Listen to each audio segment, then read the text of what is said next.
Assalamualaikum warahmatullahi wabarakatuh. Perkenalkan saya Handayani dengan NIM 2009046026 dari Prodi Teknik Lingkungan Fakultas Teknik Universitas Mula Warman.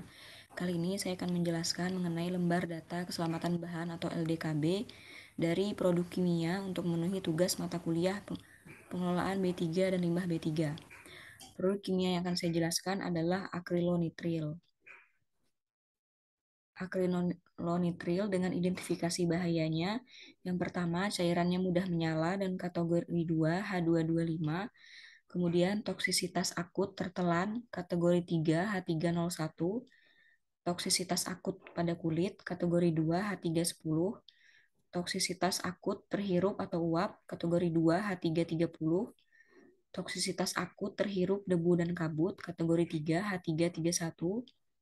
Korosi atau iritasi pada kulit kategori 2 H315, kerusakan mata serius atau iritasi pada mata kategori 2A H319, sensitisasi pada kulit kategori 1 H317, mutagenisitas pada sel nutfah kategori 2 H341, karsinogenisitas kategori 2 H351, toksisitas terhadap reproduksi kategori 2 H361, toksisitas pada organ sasaran spesifik paparan tunggal kategori 1 H370.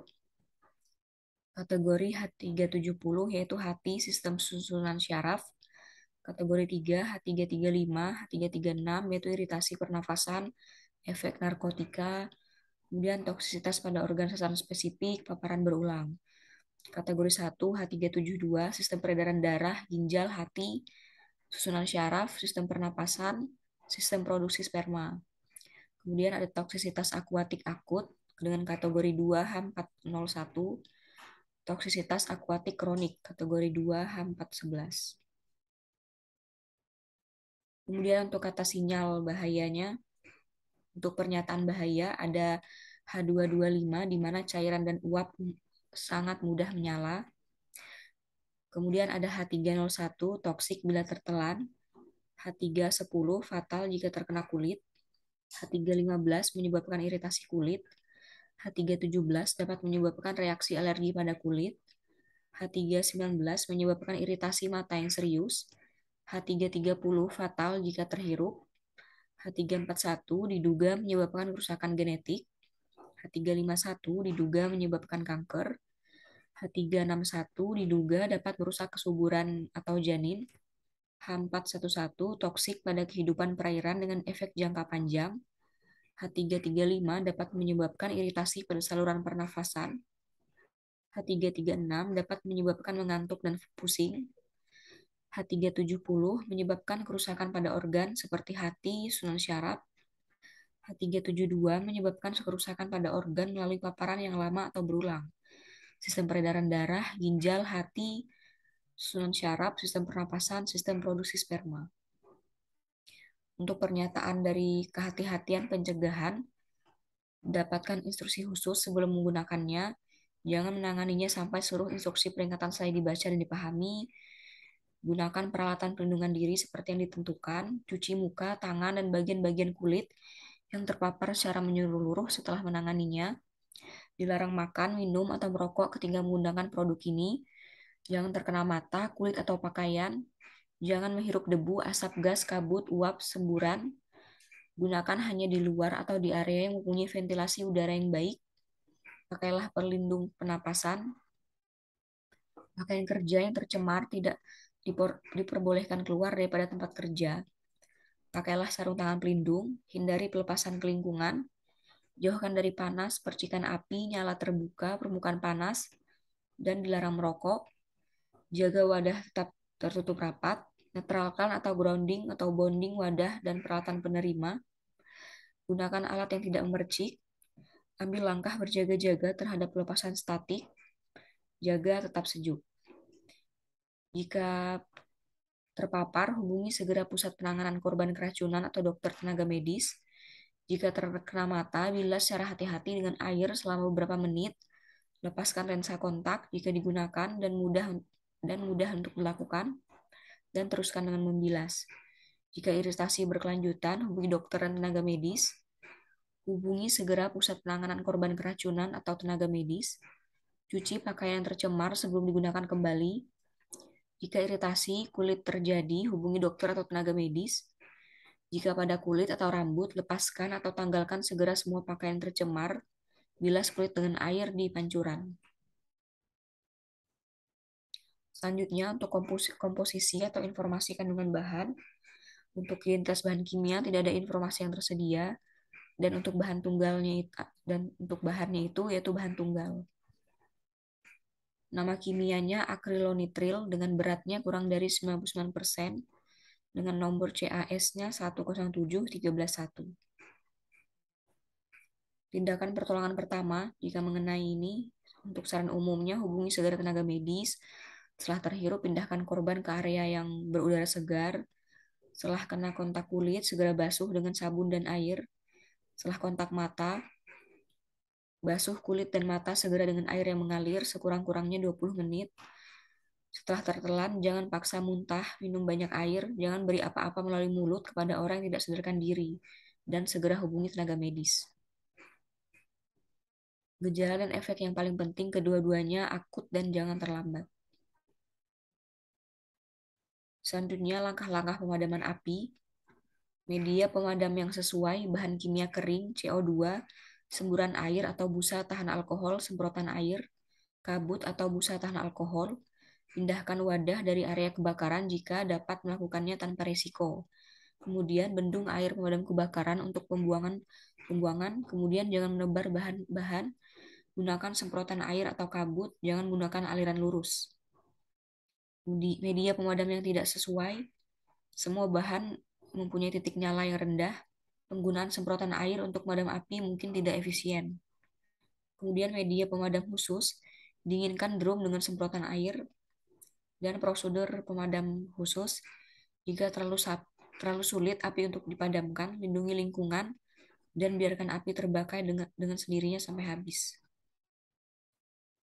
Bahaya khusus yang timbul dari bahan kimia, uap dapat membentuk campuran-campuran mudah meledak dengan uap udara yang bergerak ke sumber penyalaan dan uap balik kebanyakan lebih berat daripada air. Uap mungkin menyebar pada permukaan lantai dan berkumpul di area rendah atau terbatas, seperti parit, bawah tanah, dan juga tangki. Kebahayaan letupan uap di dalam bangunan, di luar bangunan, atau dalam saluran pembuangan. Bahan-bahan yang ditetapkan dengan P mungkin meledak secara polimerisasi apabila dipanaskan atau terlibat dalam pembakaran limpasan api dari saluran pembuangan dapat menyebabkan kebakaran atau bahaya ledakan. Peralatan pelindung dan peringatan untuk petugas pemadam kebakaran, yaitu menggunakan pakai peralatan pernapasan sendiri untuk pemadam api jika diperlukan. Jika tindakan atas kebocoran atau kelepasan tidak sengaja, tertutup sepenuhnya pakai pakaian pelindung uap haruslah dipakai untuk tumpahan dan kebocoran dengan tidak ada kebakaran yang terjadi. Hapuskan semua pijar, sumber dari pijar seperti merokok, nyalakan api, percikan api. Cegah masuk ke dalam jalan air, selokan, bawah tanah, atau area yang terbatas. Untuk metode pembendungan, busa penahan uap mungkin dapat digunakan untuk mengurangi uap serap dengan tanah, pasir atau bahan tidak dapat terbakar yang lain dan dipindahkan ke dalam wadah untuk pembuangan selanjutnya. Kemudian untuk metode pembersihan, gunakan alat yang tidak memercik yang bersih untuk mengumpul bahan yang diserap bendung jauh ke depan.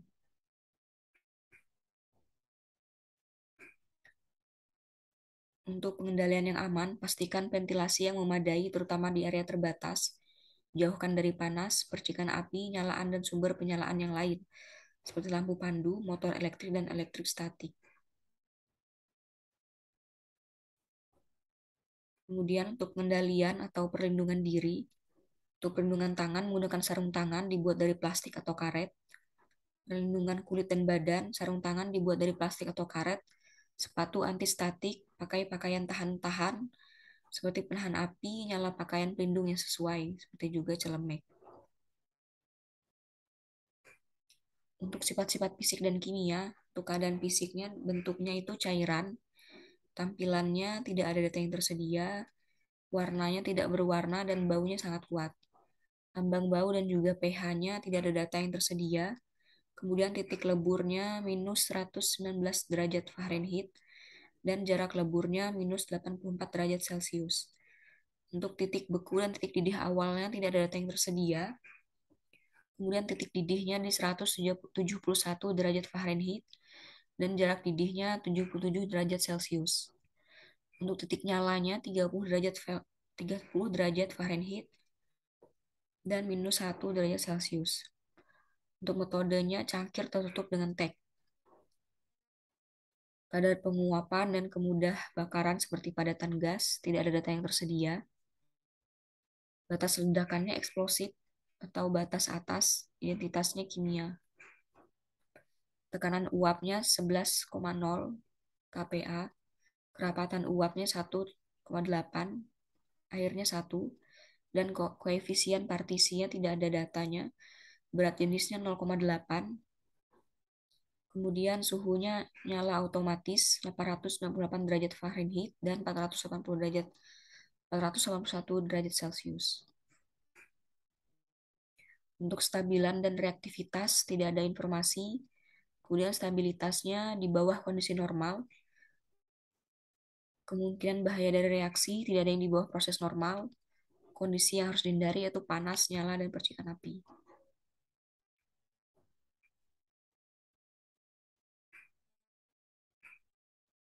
Kemudian untuk informasi toksikologi, jika tertelan dapat berbahaya, dapat menyebabkan efek tambahan seperti di bawah daftar penapasan, pencernaan dapat menyebabkan iritasi membran mukosa.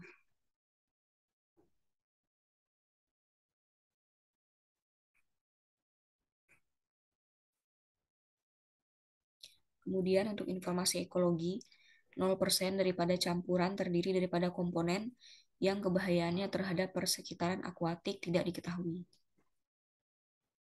Untuk persisten dan kedegradasiannya tidak ada datanya, bioakumulasi juga, dan juga mobilitas, dan efek lain tidak ada.